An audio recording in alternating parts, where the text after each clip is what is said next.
तो विद्यार्थी मित्रों આપણે આગળના લેક્ચરમાં જોયું તત્વનું આખું આવર્ત કોષ્ટક વિશે મેં તમને સમજાવ્યું અને ઈ આવર્ત કોષ્ટકની અંદર 118 તત્વો કેવી રીતે યાદ રાખવા એ સૂત્રો સાથે મેં તમને અલગ અલગ ભાગની અંદર S વિભાગનું પછી P વિભાગ જમણી બાજુના વચ્ચેના D વિભાગ અને છેલ્લે નીચે લાસ્ટમાં તમને F વિભાગના તત્વો એમ અલગ અલગ તત્વોનું મેં તમને આખો ચાર્ટ સમજાવી દીધો આખો આવર્ત કોષ્ટક ત્યાં સમજાવ્યું અને ત્યાં એની ઇલેક્ટ્રોન રચના પણ મેં તમને સમજાવી હતી। હવે વિદ્યાર્થી મિત્રો આગળ તમારે નવી થિયરી છે તત્વોની ઇલેક્ટ્રોન રચના અને આવર્ત કોષ્ટક। આવર્ત કોષ્ટક આવડતું હશે તો તમને એની ઇલેક્ટ્રોન રચનાની વિશે આવડશે જ તે જે આગળ મેં તમને આવર્ત કોષ્ટકમાં સમજાવી એ હવે થિયરીની અંદર ફરીવાર તમારે સમજવાનું છે। તો પહેલા આપણે તત્વોની જે ઇલેક્ટ્રોન રચના છે એ તમારે બંનેની અંદર જોવાની છે। આવર્ત એટલે ટોટલ જે તમારે 7 આવર્ત આપી છે એની અંદર પણ ઇલેક્ટ્રોન રચના જોવાની છે અને સમૂહ જે ટોટલ તમારા 18 આપેલા છે તો એમાં સમૂહમાં ઇલેક્ટ્રોન રચના તમારે જોવાની છે। તો પહેલા આપણે તત્વોની ઇલેક્ટ્રોન રચના વિશે વાત કરીએ કે કોઈપણ પરમાણુમાં ઇલેક્ટ્રોનની ઓળખ 4 ક્વોન્ટમથી શરૂ થઈ શકે બરાબર। એ તમારા બીજા ચેપ્ટરની અંદર પરમાણુના બંધારણમાં આવે છે કે તમારે 4 ક્વોન્ટમાંક છે। એક મુખ્ય ક્વોન્ટમાંક n જે કક્ષા બતાવે છે કે k l m n, બીજો આવશે ગૌણ ક્વોન્ટમાંક l તો l પરથી તમને એ કક્ષામાં રહેલા કક્ષકો જે એના પેટા પ્રકાર છે s p d f એના વિશે સમજાવશે। ત્રીજું આવશે ચુંબકીય ક્વોન્ટમાંક ml અને ચોથું એના પછી આવશે સ્પિન ક્વોન્ટમાંક બરાબર। ઇલેક્ટ્રોન સ્પિન ક્વોન્ટમાંક બે વિરુદ્ધ દિશામાં ઇલેક્ટ્રોન ફરે બરાબર। હવે એમાં તમને કે કોઈપણ પરમાણુમાં ઇલેક્ટ્રોનની ઓળખ આ 4 ક્વોન્ટમાંકથી થઈ શકે છે। બીજું કે મુખ્ય ક્વોન્ટમાંક n એ પરમાણુની શક્તિ સ્તર જેને કોષ કહે છે એ મેં તમને આગળની લેક્ચરમાં પણ સમજાવી દીધું કે મુખ્ય ક્વોન્ટમાંક n બરાબર 1 તો એ પરમાણુનો શક્તિ સ્તર બતાવે છે એટલે પરમાણુની જેને આપણે કોષ તરીકે અથવા બીજું કહેવું તો કક્ષા તરીકે ઓળખીએ। દાખલા તરીકે n બરાબર 1 હોય તો પહેલી કક્ષા કઈ આવશે k, પછી n બરાબર 2 હોય તો બીજી કક્ષા કઈ આવશે l બરાબર kl, n બરાબર 3 હોય તો ત્રીજી કક્ષા કઈ આવશે m અને n બરાબર 4 હોય તો ચોથી કક્ષા કઈ આવશે n એટલે klmn બરાબર। આ રીતે હવે કોઈ પણ તત્વનું આવર્ત કોષ્ટકમાં સ્થાન એ તેમાં છેલ્લે ભરાનાર કક્ષકના ક્વોન્ટમાંક દર્શાવે છે આ ધ્યાન રાખજો બરાબર। કોઈ પણ તત્વ હોય અને એનું તમારા આવર્ત કોષ્ટકની અંદર સ્થાન શોધવું છે કે માની લો કે કોઈ પણ તત્વ તમને આપી દીધું છે એલ્યુમિનિયમ હોય કે સોડિયમ હોય કે ગમે તે હોય તો એમને તમારે એનું સ્થાન તમને આવર્ત કોષ્ટકની અંદર શોધવાનું કે તો તમે કેવી રીતે શોધો તો એમાં જે છેલ્લે ભરનાર જે કક્ષકનો ક્વોન્ટમાંક હોય ને એ દર્શાવો। એ ક્વોન્ટમાંક ઉપરથી તમને ખબર પડે કે એ કયા આવર્તની અંદર છે। દાખલા તરીકે હું લઉં લિથિયમ, તમે લિથિયમની મને એમ કે કોઈ પ્રશ્ન પૂછે કે લિથિયમ એ કયા આવર્તની અંદર આવેલું છે તો હવે તો તમને ખબર ના હોય કે લિથિયમ કયા આવર્તની અંદર આવેલું છે તમને ઇલેક્ટ્રોન રચના આવડતી હોય તો તમને ખબર પડે લિથિયમનો પરમાણુ ક્રમાંક 3 છે બરાબર। તો હવે એની ઇલેક્ટ્રોન રચના લખું તો શું આવશે 1s2 2s1 આવે બરાબર। કઈ આવશે 1s2 અને 2s1। તો જો વિદ્યાર્થી મિત્રો આના ઉપરથી તમને ખબર પડી જાય કે છેલ્લી કક્ષા કઈ આવશે 12 ની જે છેલ્લી કક્ષા એ કઈ આવશે 2s બરાબર। હવે આમાં જે આ કક્ષકનો ક્વોન્ટમાંક હોય ને એ તમને એના પરથી સ્થાન ખબર પડે। ક્વોન્ટમાંક એટલે કે n બરાબર એટલે કે s ની આગળ કેટલા છે તો 2 તો તમને ખબર પડી જાય કે અહીંયા ક્વોન્ટમાંકનું મૂલ્ય કેટલું હોય n બરાબર 2 તો આવર્ત પણ કઈ આવશે તો બીજી આવર્ત તો તમને ખબર પડે કે લિથિયમ કયા આવર્તની અંદર આવેલું છે તો બીજા આવર્તની અંદર આવેલું છે। બીજું એની બહારની કક્ષામાં કે જો કે છે એવું s1 આવે છે તો આ કોની જનરલ ફોર્મ્યુલા છે ns1 બરાબર। તો ns1 એ પહેલા તમારા s વિભાગના સમૂહ 1 ના તત્વોની અંદર આવેલું છે તો તમે કહી શકો કે લિથિયમ સમૂહ 1 ની અંદર કયા આવર્તમાં આવેલું છે તો કે બીજી આવર્તની અંદર આવેલું છે। તો આ રીતે વિદ્યાર્થી મિત્રો તમને ખબર પડે બરાબર। તો આવી રીતે તમને કોઈ પણ તત્વનું આવર્ત કોષ્ટકની અંદર સ્થાન પૂછાય તો તમારે આ વસ્તુ યાદ રાખવાની, ખાલી બે વસ્તુ યાદ રાખવાની કે તમારે છેલ્લી કક્ષામાં રહેલો ઇલેક્ટ્રોન એને આગળ મુખ્ય ક્વોન્ટમાંક કયો છે। છેલ્લી કક્ષામાં રહેલો ઇલેક્ટ્રોન એની આગળ મુખ્ય ક્વોન્ટમાંક 2 છે તો આવર્ત પણ કેટલી થવાની 2। એની ઇલેક્ટ્રોન રચના જો s1 હોય છેલ્લી કક્ષામાં તો ns1 જ આવ્યું તો આ કઈ ઇલેક્ટ્રોન રચના જનરલ ફોર્મ્યુલા છે તો સમૂહ 1 ની અંદર છે બરાબર. તો આ રીતે તો તમને સમૂહ પણ ખબર પડી શકે અને આવર્ત પણ ખબર પડી શકે. તો વિદ્યાર્થી મિત્રો આ હતી તત્વોની ઇલેક્ટ્રોન રચના. હવે આપણે એની બંનેમાં જોવાની છે કે આવર્તની અંદર ઇલેક્ટ્રોન રચના કેવી રીતે આવે અને સમૂહની અંદર ઇલેક્ટ્રોન રચના કેવી રીતે આવે. તો એના વિશે આપણે જોઈએ.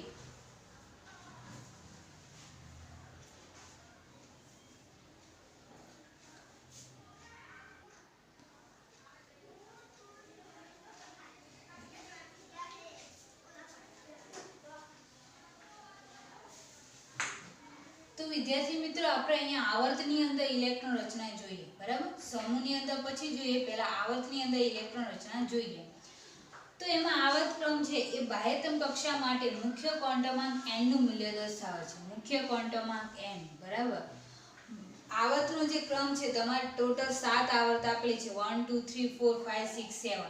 એમ એ આવર્તનો ક્રમ તમારે જે બાહ્યતમ કક્ષા એટલે સંયોજકતા કક્ષા એટલે બહારની કક્ષામાં રહેલા મુખ્ય ક્વોન્ટમાંક n નું મૂલ્ય દર્શાવે છે. એટલે બહારની કક્ષામાં જે રહેલા હોય એ મુખ્ય ક્વોન્ટમાંક n નું મૂલ્ય બતાવે. મેં તમને આગળ લિથિયમનું ઉદાહરણ આપીને બતાવ્યું કે એમાં છેલ્લી કક્ષામાં 2s1 આવે છે તો s ની આગળ 2 છે એટલે એ કયા આવર્તમાં આવેલું છે?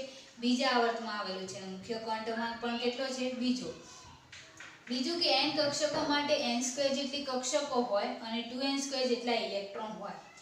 n બરાબર દાખલા તરીકે તમને 2 આપેલા હોય તો 2 નો વર્ગ કરો એટલે 4 થાય. 4 થાય તો એની અંદર કક્ષકો કેટલી હશે? તો 4 હોવી જોઈએ. કેવી રીતે? દાખલા તરીકે હું n બરાબર 2 લઉં. n નો સ્ક્વેર જેટલી કક્ષકો હોય એટલે 2 નો સ્ક્વેર તમે કરો તો ટોટલ કેટલા થયા? 4 થયા.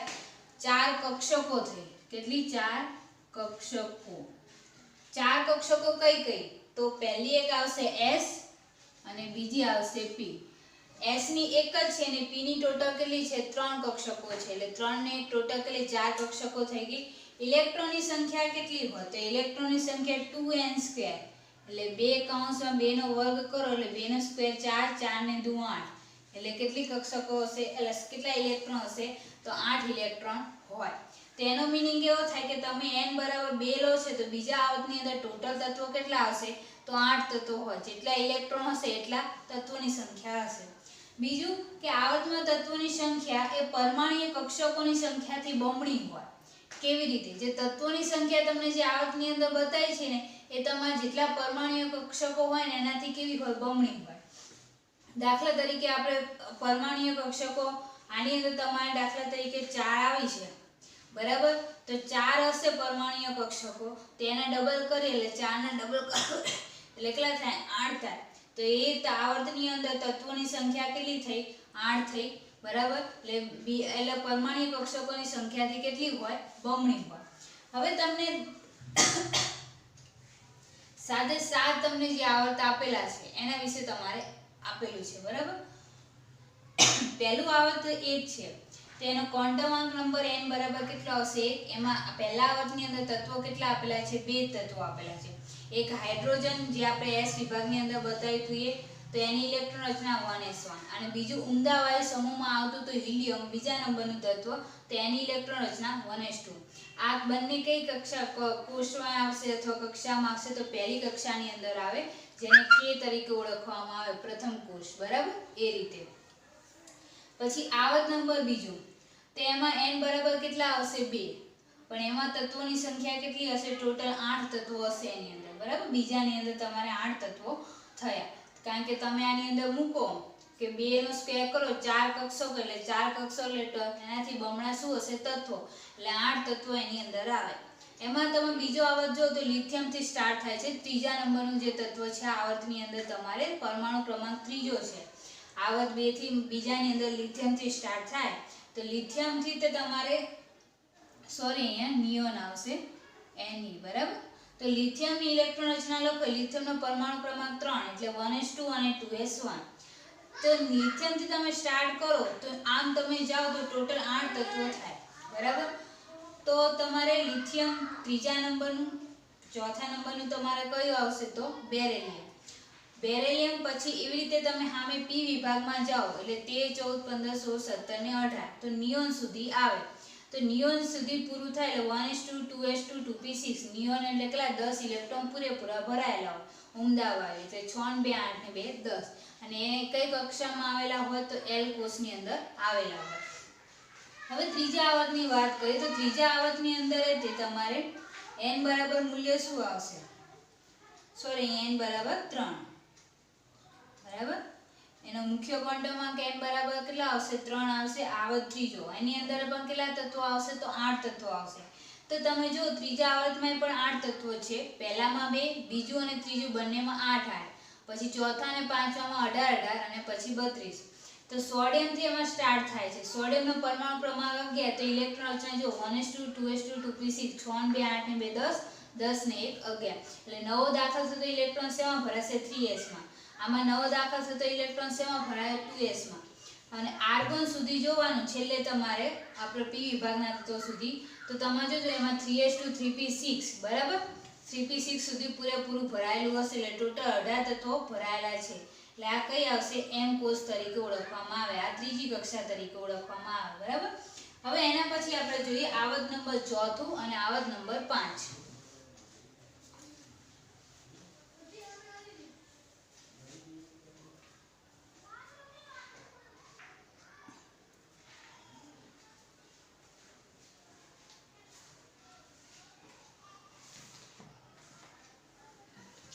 તો વિદ્યાર્થી મિત્રો આગળ આપણે પહેલા બીજા અને ત્રીજા આવર્તની વાત કરી બરાબર કે પહેલા આવર્તમાં 2 તત્વો આવશે, બીજા અને ત્રીજા આવર્તમાં ટોટલ કેટલા 8 તત્વો આવે. બીજા તત્વમાં લિથિયમથી સ્ટાર્ટ થાય અને નિયોન સુધીનું હોય. ત્રીજા આવર્ત હતું એમાં સોડિયમથી ચાલુ થતું હતું બરાબર. તો હવે વિદ્યાર્થી મિત્રો એના પછી જોઈએ આવર્ત નંબર 4. આવર્ત નંબર 4 એટલે એનો મુખ્ય ક્વોન્ટમમાં n બરાબર પણ કેટલા 4 હશે. ચોથા અને પાંચમા આવર્તમાં મેં કીધું કે બંનેમાં ટોટલ તત્વો કેટલા હશે? 18 તત્વો હોય બરાબર. હવે એમાં સ્ટાર્ટિંગ ક્યાંથી થાય? પોટેશિયમથી ચાલુ થાય છે બરાબર. પોટેશિયમ એટલે કે આર્ગોન અને એટલે પોટેશિયમની ઇલેક્ટ્રોન રચના મેં લખી છે કે 1s2 2s2 2p6 બરાબર. એવી રીતના 3s2 3p6 આગળ આવે એટલે ટોટલ 18 તત્વો આવે તો 18 ની મેં જગ્યાએ આર્ગોન લખી દીધું. એના પછી નવો દાખલ થતો ઇલેક્ટ્રોન શેમાં જશે? 4s1 માં. અને કેના પછી 20મા નંબરનું તત્વ કેલ્શિયમ, આર્ગોન અને 4s2 બરાબર. તો આ સ્ટાર્ટિંગના s વિભાગના તત્વો હતા એ જોયા. હવે એના પછી આપણે ચોથા આવર્તથી તમને ખબર છે d વિભાગના તત્વો શરૂ થાય છે. પહેલી 3d આવશે એટલે 3d એને કયા સંક્રાંતિ શ્રેણીને કહેવાય? પ્રથમ સંક્રાંતિ શ્રેણીના તત્વો કહેવાય.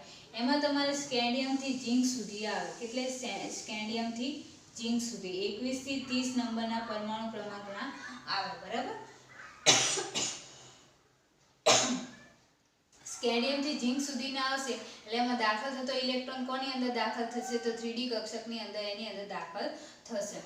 પછી ત્યારબાદ 3d પછી 4p આવશે એટલે 4p કક્ષક એની અંદર ભરાવાનું ચાલુ થઈ જશે બરાબર ચોથા આવર્તની અંદર. અને ચોથા આવર્તની અંદર જ્યારે 4p કક્ષક એના પછી ભરાવાનું ચાલુ થાય એટલે ક્રિપ્ટોન અહીંયા સમાપ્ત થાય છે. ક્રિપ્ટોન એટલે Kr બરાબર 36. હવે એની તમારે ઇલેક્ટ્રોન રચના લખવી હોય તો ક્રિપ્ટોનમાં તમને ખબર છે આર્ગોન 18 પતી જાય તો 18 પછી 3d10 એટલે 18 ને 10 28 28 પછી આવશે 4s બરાબર. 28 ને 2 30 30 અને એના પછી આવશે 6 4p6 બરાબર. એટલે અહીંયા શું થઈ જશે? પૂરી થઈ જશે. એટલે 36 ઇલેક્ટ્રોન આની અંદર પૂરા થઈ ગયા. એટલે ચોથા આવર્તની અંદર 3 આવે. s વિભાગના તત્વો બી આવે 2 અને પછી p d વિભાગના તત્વો વચ્ચે સ્કેન્ડિયમથી ઝિંક અને એના પછી ઉમદા વાયુ સમૂહના એટલે કે p વિભાગના તત્વો આવશે જે ક્રિપ્ટોન સુધી આવે બરાબર. હવે એના પછી આપણે આવર્ત નંબર 5 ની વાત કરીએ. એની અંદર પણ કેટલા તત્વો આવશે? તો 18 તત્વો જ આવે એની અંદર. એનો મુખ્ય ક્વોન્ટમમાં n બરાબર 5. શરૂઆત ક્યાંથી થાય? તો પાંચમા આવર્તમાં પહેલું તત્વ કયું આવશે? તો રૂબિડિયમ બરાબર 37 નંબરનું તત્વ. એની ઇલેક્ટ્રોન રચના લખી છે જો એમાં છેલ્લે દાખલ થતો ઇલેક્ટ્રોન કઈ શ્રેણીમાં જશે? તો 5s માં જશે બરાબર. હવે એની અંદર જે ડી વિભાગની વાત કરીએ તો ડી વિભાગમાં દ્વિતીય શ્રેણી જેને કહીએ 4d સંક્રાંતિ શ્રેણી એ ક્યાંથી ચાલુ થાય? તો અટેરિયમ બરાબર 39 થી ભરવાની 5p ભરવાની સાથે પછી ઝેનોનની અંદર તમારે એમાં 5p શું થઈ જશે? પૂર્ણ થશે બરાબર. આટલે સુધી એ અટેરિયમ હોય તો ત્યાં સુધી તમારો 4D સંક્રાંતિ શ્રેણીની શરૂઆત થાય છે. પછી જ્યારે તમારે P વિભાગના તત્વો આવશે ત્યારે એમાં છેલ્લું લાસ્ટમાં ઝેનોન આવે તો ઝેનોનમાં છેલ્લે 5p6 એટલે 5s2 5p6 બરાબર ત્યાં સુધી ઇલેક્ટ્રોન સમાપ્ત થશે. કારણ કે P વિભાગના તત્વો હોય તો એમાં P ઇલેક્ટ્રોન રચના ભરવામાં આવે જ તે બરાબર. આર્ગોન અને 4d10 બરાબર અને 5s2 5p6. હવે ઇલેક્ટ્રોન રચનાની તો તમને બધાને ખબર પડી જ ગઈ છે. હવે એના પછી હું લઈ જો આવર્ત નંબર 6 એટલે એની મુખ્ય ક્વોન્ટમ n બરાબર 6. પછી છઠ્ઠા અને સાતમા આવર્તમાં કીધું તો 32 તત્વો આવે તો 32 તત્વો આવે તો એની અંદર ઇલેક્ટ્રોન રચના કેવી રીતે ભરાશે તો એમાં 6s 5d 4f અને 6p બરાબર છઠ્ઠો આવર્ત છે તો આ બધાની અંદર ઇલેક્ટ્રોન રચના ભરાશે. જે શરૂઆતના જે છે તમારે 6s ની અંદર ભરાશે. પછી D વિભાગ એમાં D વિભાગે આવે છે, એમાં F વિભાગ પણ આવે છે અને P વિભાગ પણ આવે છે એટલે ચારે ચાર વિભાગ એની અંદર આવે છે તો ચારે ચાર ની અંદર ઇલેક્ટ્રોન રચના ભરાશે. એમાં Z નંબર 58 થી 71 બરાબર ત્યાં પૂર્ણ થાય. એ તમને ખબર છે કે F વિભાગના તત્વો જે Z નંબર 58 એટલે સીરિયમ થી અને લ્યુટેરિયમ Z નંબર 71 એ તમને ખબર હોય તો નીચે F વિભાગના તત્વો આંતરસંક્રાંતિ શ્રેણીના તત્વો તરીકે ઓળખવામાં આવે. પ્રથમ આંતરસંક્રાંતિ શ્રેણીના તત્વો તેમાં જે દાખલ થતો ઇલેક્ટ્રોન શેમાં જતો હશે તો 4f ની અંદર જતો હશે બરાબર. તો 58 થી 71 યાદ રાખજો. પછી એના પછી આવશે આવર્ત નંબર 7 n બરાબર 7. તેમાં 32 પૂર્ણ થતા નથી બરાબર. એમાં 118 તત્વો તમારે છે તો 118 નું તત્વ છેલ્લે ઉમદા વાયુનું શોધાવવું જોઈએ. હજી એમાં અમુક તત્વો તમારે શોધેલા નથી એટલે 32 પૂરેપૂરા નથી. તેમાં જે દાખલ થતા ઇલેક્ટ્રોન શેમાં જશે 7s 5f 6d અને 7p બરાબર. એટલે એની અંદર દાખલા તરીકે એમાં છેલ્લી પઈ F વિભાગની છેલ્લી તમને જે આપેલી છે એક્ટિનિયમ બરાબર Z બરાબર 89 પછીના જે ઇલેક્ટ્રોન હશે એ 5f કક્ષક ભરવાની શરૂઆત થશે બરાબર એક્ટિનિયમની. પછી નીચેની થોરિયમની આપેલી છે તો એ બધાની અંદર 5f કક્ષક ઇલેક્ટ્રોન ભરવાનું શરૂઆત કરશે બરાબર. 5f 103 સુધી આવે એમાં 5f ના બરાબર. તો એક્ટિનિયમ શ્રેણીને કીધી છે. અને બીજું કે જે આ લેન્થેનાઇટ શ્રેણી અને આની અંદર એક્ટિનાઇટ શ્રેણી આ 4f આંતરસંક્રાંતિ શ્રેણી અને આ 5f આંતરસંક્રાંતિ શ્રેણી તરીકે ઓળખવામાં આવે. બીજું કે જે આવર્ત 7 ની અંદર જે તત્વો આપેલા છે બધા રેડિયો એક્ટિવ તત્વો છે. માનવ નિર્મિત તત્વો છે અને બધા કેવા છે રેડિયો એક્ટિવ તત્વો છે. અને છઠ્ઠા અને સાતમા આવર્તમાં બંનેમાં 4f શ્રેણી અને 5f શ્રેણી બંનેમાં આવે છે એટલે તમને D વિભાગની અંદર ગોઠવવામાં નથી આવતા. અલગથી તમને નીચે F વિભાગના તત્વો કરીને આંતરસંક્રાંતિ તત્વો તરીકે ઓળખવામાં આવે છે. આવર્ત 6 ની અંદર જે F વિભાગના તત્વો આવેલા છે એને લેન્થેનાઇટ શ્રેણી અને સાતમા આવર્તની અંદર જે આવેલા છે કયા આવશે એક્ટિનાઇટ શ્રેણી તરીકે તેને ઓળખવામાં આવે છે.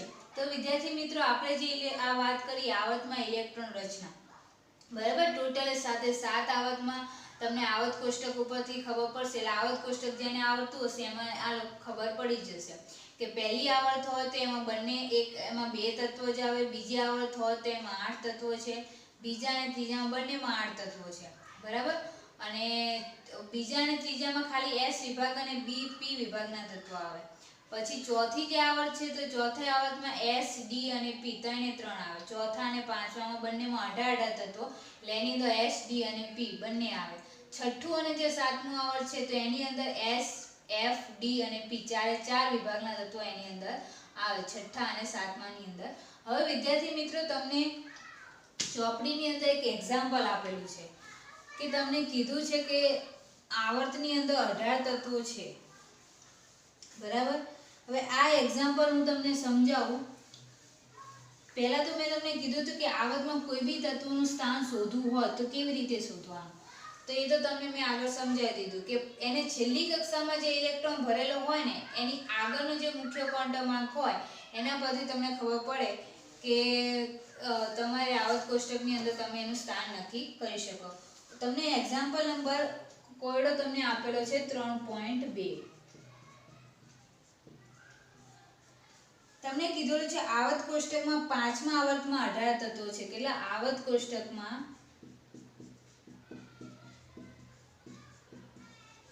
પાંચમા આવર્તમાં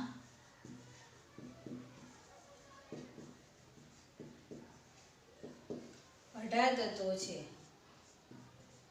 કેવી રીતે સમજાવો બરાબર. આવી રીતે પૂછેલું છે. તમને એવું કોડ 3.2 આપેલો છે કે આવર્ત કોષ્ટકની અંદર પાંચમો જે આવર્ત છે એની અંદર ટોટલ 18 તત્વો છે.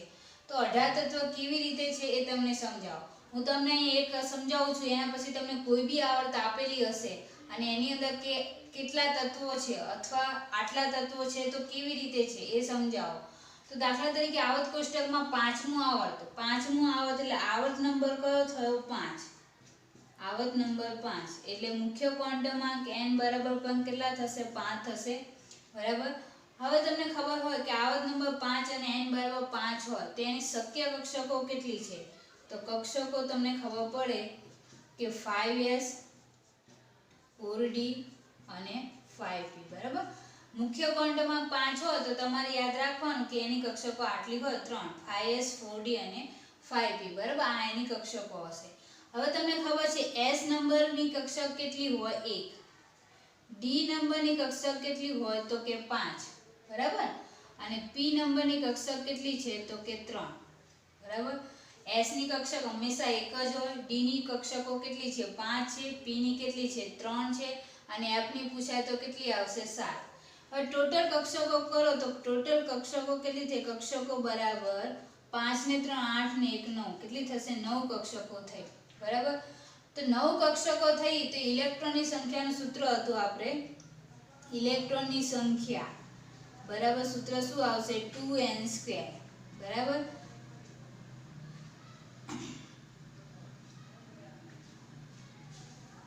સોરી, તમારે આમાં દાખલા તરીકે કક્ષકો બરાબર કેટલી થાય? 9 થાય. તો ઇલેક્ટ્રોનની સંખ્યા એનાથી કેટલી હોય? બમણી. કેટલી હોય ઇલેક્ટ્રોનની સંખ્યા?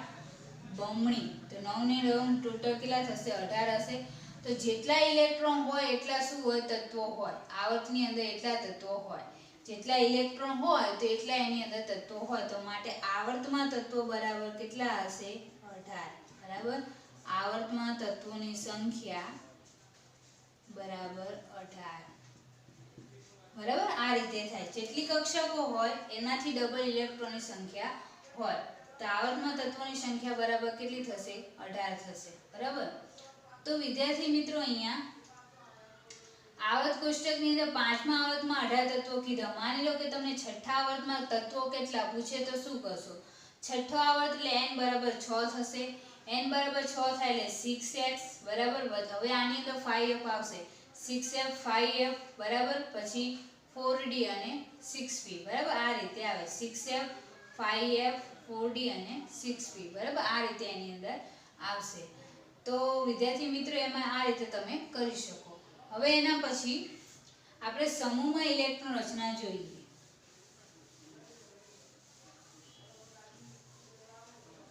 આવર્તમાં આપણે જોઈ લીધી ટોટલ તમારે 7 આવર્તની અંદર કેટલી ઇલેક્ટ્રોન રચના હોય એ જોયું.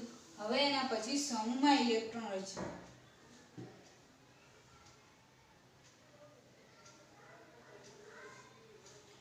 સમૂહમાં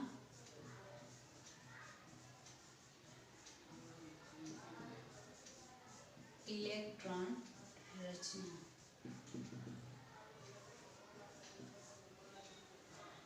તો વિદ્યાર્થી મિત્રો તમને ખબર છે કે એક જ સમૂહ હોય અથવા ઉભા સ્તંભ હોય. બરાબર. એક જ સમૂહ હોય અથવા ઉભા સ્તંભ હોય તો એની અંદર તત્વોની ઇલેક્ટ્રોનની રચના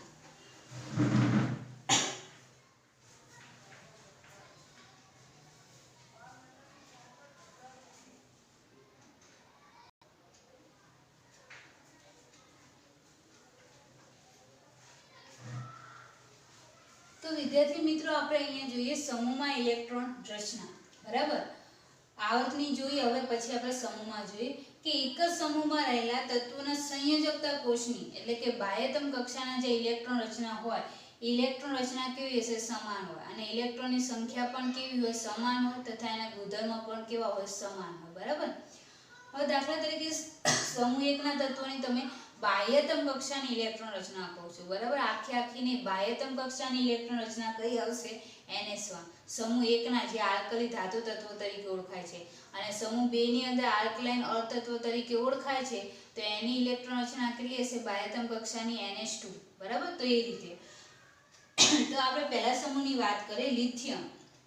તમને ખબર છે કે પહેલો સમૂહ જે છે એમાં લિથિયમથી સ્ટાર્ટ કરેલું છે, બરાબર. હાઇડ્રોજનને તો આવત કોષ્ટકમાં વચ્ચે મૂકેલું છે. એટલે લિથિયમ એટલે પરમાણુ ક્રમાંક આવશે 3. લિથિયમમાં બીજા 8 ઉમેર એટલે 11, બરાબર. લિથિયમ સોડિયમ પોટેશિયમ, બરાબર, 19. પછી લિથિયમ સોડિયમ પોટેશિયમ રૂબિડિયમ એટલે 37, સીઝિયમ એટલે 55 અને ફ્રાન્સિયમ છેલ્લે કયું આવશે? ફ્રાન્સિયમ એટલે Fi, બરાબર. છેલ્લે ફ્રાન્સિયમ એટલે કયા નંબરનું તત્વ આવશે? 87. Lithium sodium potassium rubidium caesium francium સમૂહ 1 ના તત્વોની વાત કરું છું, બરાબર. પહેલા સમૂહના તત્વ. આની ઇલેક્ટ્રોન રચના લખો તો આની ઇલેક્ટ્રોન રચના કઈ આવશે? તો 1s2, બરાબર, અને 3 છે એટલે 2s1, બરાબર. 2 ને 3 થઈ ગયા. પહેલા 1s માં 2 ભરવાના, પછી એક હજી જરૂર છે તો 2s માં ભર્યા. સોડિયમનો પરમાણુ ક્રમાંક 11 એટલે કેટલા ઇલેક્ટ્રોન ભરવાના? 11. એટલે 1s2 2s2, બરાબર. 2 ને 2 4, 4 ને 6, 6 ને 4 કેટલા થયા? 10, 10 ને 1 11, 3s1, બરાબર. એવી જ રીતે potassium 1s2 2s2 2p6 3s2 3p6 અને 4s1 થઈ ગયા, બરાબર. 6 ને 2 8 ને 6 14 ને 2 16 ને 2 18 ને 1 19, બરાબર. હવે અહીંયા વિદ્યાર્થી મિત્રો તમારે દાખલા તરીકે અહીંયા તમારે પૂરેપૂરી ના લખવી હોય, બરાબર, તો આ રીતે પણ લખી શકાય. 6 ને 2 8 ને 2 10 10 10 એટલે કયા નંબરનું તત્વ? નિયોન. તો અહીંયા તમે Ne કરીને 3s1 લખી શકો, બરાબર. Ne અને 3s1. પછી એના પછી પોટેશિયમમાં પણ તમે એવી રીતે કરી શકો. દાખલા તરીકે આટલે સુધીના તત્વો છે તો એ કયા નંબરના આવશે? 18 નંબરનું તત્વ આવશે. તમે ગણો 6 ને 2 8 ને 6 14 ને 2 16 ને 2 18. તો અહીંયા તમારે 18 નંબરનું તત્વ કયું આવશે? આર્ગોન અને 4s1, બરાબર. આ રીતે પણ લખી શકાય શોર્ટમાં લખીએ તો. એના પછી રૂબિડિયમની લખો તો રૂબિડિયમમાં પણ એ રીતે થશે 1s2 2s2 2p6 3s2 3p6, પછી 4s2, પછી 3d10 4p6 અને 5s1. ગણો જો 6 ને 2 8 ને 2 10 ને 12 ને 6 18 ને 2 20 ને 10 30 ને 6 36 ને 1 37. અહીંયા 4s પછી 3d આવે ને 3d પછી 4p આવે. તો આવું કેમ થાય? તો વિદ્યાર્થી મિત્રો તમારે જે બીજું ચેપ્ટર છે એની અંદર તમે જોજો. તમારે એની અંદર આઉબાઉનો નિયમ એવું કહે છે કે જેની શક્તિ ઓછી હોય એમાં પહેલા ઇલેક્ટ્રોન ભરવાના અને પછી તમારે બીજામાં ભરવાના. તો આમાં 4p કરતાં 3d ની શક્તિ કેવી છે? ઓછી છે. એટલે પહેલા ઇલેક્ટ્રોન એમાં ભરાશે અને પછી 4p ની અંદર ભરાશે. અને 3d કરતાં 4s ની શક્તિ કેવી છે? ઓછી છે. એટલે 3d પહેલા 4s ના ઇલેક્ટ્રોન ભરાય છે, બરાબર. અહીંયા ખરેખર એવું આવવું જોઈએ કે 3s 3p પછી 3d આવવું જોઈએ, તો પણ એવું નહીં થતું. કેમ? કારણ કે 4s ની શક્તિ ઓછી છે એટલે એના કારણે 4s માં પહેલા ઇલેક્ટ્રોન ભરાય છે અને 3d માં પછી ઇલેક્ટ્રોન ભરાય છે, બરાબર. તો આ રીતે એની અંદર થાય છે. તો વિદ્યાર્થી મિત્રો આટલે સુધીનું જે છે તમારે 1s2 2s2 તો ટોટલ તમે ગણો તો 36 છે. 36 નંબરનું તત્વ કયું આવે? તો કે ક્રિપ્ટોન, બરાબર. તો અહીંયા તમે એની જગ્યાએ ક્રિપ્ટોન Kr કરીને 5s1 લખી શકો, બરાબર. આ રીતે. તો વિદ્યાર્થી મિત્રો એના પછી આપણે સીઝિયમની જોઈએ તો સીઝિયમમાં પણ એ રીતે આવશે. સીઝિયમની આખી ઇલેક્ટ્રોન રચના લખો. હું અત્યારે શોર્ટમાં લખું છું તો અહીંયા કયું આવશે? ઝેનોન, બરાબર. એટલે Xc અને પછી આવશે 6s1, બરાબર. અને એવી જ રીતે ફ્રાન્સિયમમાં આવી રીતે આખી ઇલેક્ટ્રોન રચના લખો અને એના પછી જો એને શોર્ટમાં લખવું હોય તો ઝેનોન પછી આવશે રેડોન એટલે Rd, બરાબર. અને અહીંયા આવશે 7s1, બરાબર. તો વિદ્યાર્થી મિત્રો આ રીતે એની અંદર ઇલેક્ટ્રોન રચના લખાય, બરાબર. રેડોન એટલે Rd આવશે તમારે અને 7s1. તો વિદ્યાર્થી મિત્રો આ તમારે સમૂહમાં ઇલેક્ટ્રોન રચના લખવી હોય તો આ રીતે લખાય. આ શોર્ટમાં લખેલી છે નિયોન આર્ગોન ક્રિપ્ટોન અને આ લોંગમાં આ રીતે લખાય તમારે. એટલે તમારે યાદ રાખવાનું કે આ ક્વેશ્ચન ઘણાને થાય કે 3d પહેલા કેમ નથી લખેલું? કેમ કે 4s ની શક્તિ કેવી છે? ઓછી છે. એટલે એની અંદર પહેલા ઇલેક્ટ્રોન ભરાય અને પછી 3d ની અંદર ભરાય, કારણ કે 3d ની શક્તિ કેવી છે? એના કરતાં વધારે છે. આ આઉબાઉનો નિયમ કહે છે. તમારા બીજા ચેપ્ટરમાં આવશે. પોલીનો નિયમ અને હુન્ડનો નિયમ, બરાબર. એ બે ઇલેક્ટ્રોન આવે છે. પોલીનો નિયમ એવું કહે છે કે એની અંદર તમારે વધુમાં વધુ તમે 2 ઇલેક્ટ્રોન જ ભરી શકો. કોઈ બી કક્ષક હોય તેની અંદર વધુમાં વધુ 2 ઇલેક્ટ્રોન ભરી શકાય. અને હુન્ડનો નિયમ એવું કહે છે કે જ્યાં સુધી દરેકમાં એક એક ઇલેક્ટ્રોન ભરાય ને પછી જ યુગ્મિત કરવાનું ચાલુ કરવાનું. બરાબર. દાખલા તરીકે px છે, p કક્ષક છે તો એની અંદર 3 કક્ષક છે, px, py અને pz. બરાબર. આ 3 કક્ષક છે. તો એની અંદર પહેલા ત્રણેયમાં એક એક ઇલેક્ટ્રોન ભરાય. બરાબર. પછી આની અંદર બીજો ઇલેક્ટ્રોન ભરવાનું ચાલુ થાય. બરાબર. પછી યુગ્મિત થવાનું ચાલુ થાય. તો આ રીતે વિદ્યાર્થી મિત્રો 3 નિયમ છે તમારે બીજા ચેપ્ટરની અંદર એમાં આવશે તમારે. હવે વિદ્યાર્થી મિત્રો સમૂહમાં ઇલેક્ટ્રોન રચના આ રીતે આવે તો એમાં તમે જુઓ તેની બાહ્યતમ કક્ષાની ઇલેક્ટ્રોન રચના બધામાં સરખી છે, ખાલી આવર્ત પ્રમાણેનો નંબર બદલાય.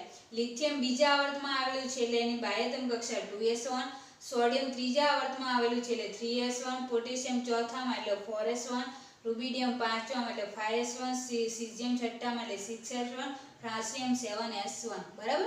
તો આ વિદ્યાર્થી મિત્રો તમે જો બાહ્યતમ કક્ષાની ઇલેક્ટ્રોન રચના બધાની સમાન હોય છે એટલે આ ગુણધર્મય સરખા છે. અને જનરલ ફોર્મ્યુલા યાદ રાખવાની ઇલેક્ટ્રોન રચના ns1. જેમ જેમ આવર્ત બદલાય એમ એની ઇલેક્ટ્રોન રચનાનો આગળનો મુખ્ય ક્વોન્ટમ આંક હશે એ બદલાશે.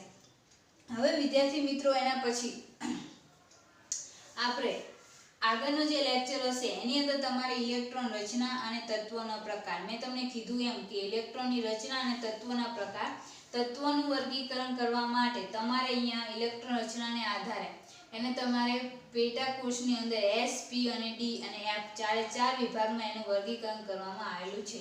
બાર સાયન્સની અંદર તમારે D વિભાગ અને F વિભાગ, D અને F વિભાગના તત્વોની બધું તમારે ડિટેલ્સમાં ત્યાં ભણવાનું આવશે. બરાબર. P વિભાગના તત્વો, D અને F વિભાગના તત્વો તો અત્યારે અહીંયા શોર્ટમાં આપેલું છે તમને. હવે એની અંદર આગળ બાર સાયન્સની અંદર એ ચેપ્ટરોની અંદર તમારે ડિટેલ્સમાં એની અંદર ભણવામાં આવશે. અત્યારે ખાલી બસ S વિભાગના તત્વો, P વિભાગના તત્વો, D અને F વિભાગના તત્વો ચારે 4 તત્વો વિશે શોર્ટમાં આપેલું છે જે આપણે આગળના લેક્ચરની અંદર જોઈશું. Thank you.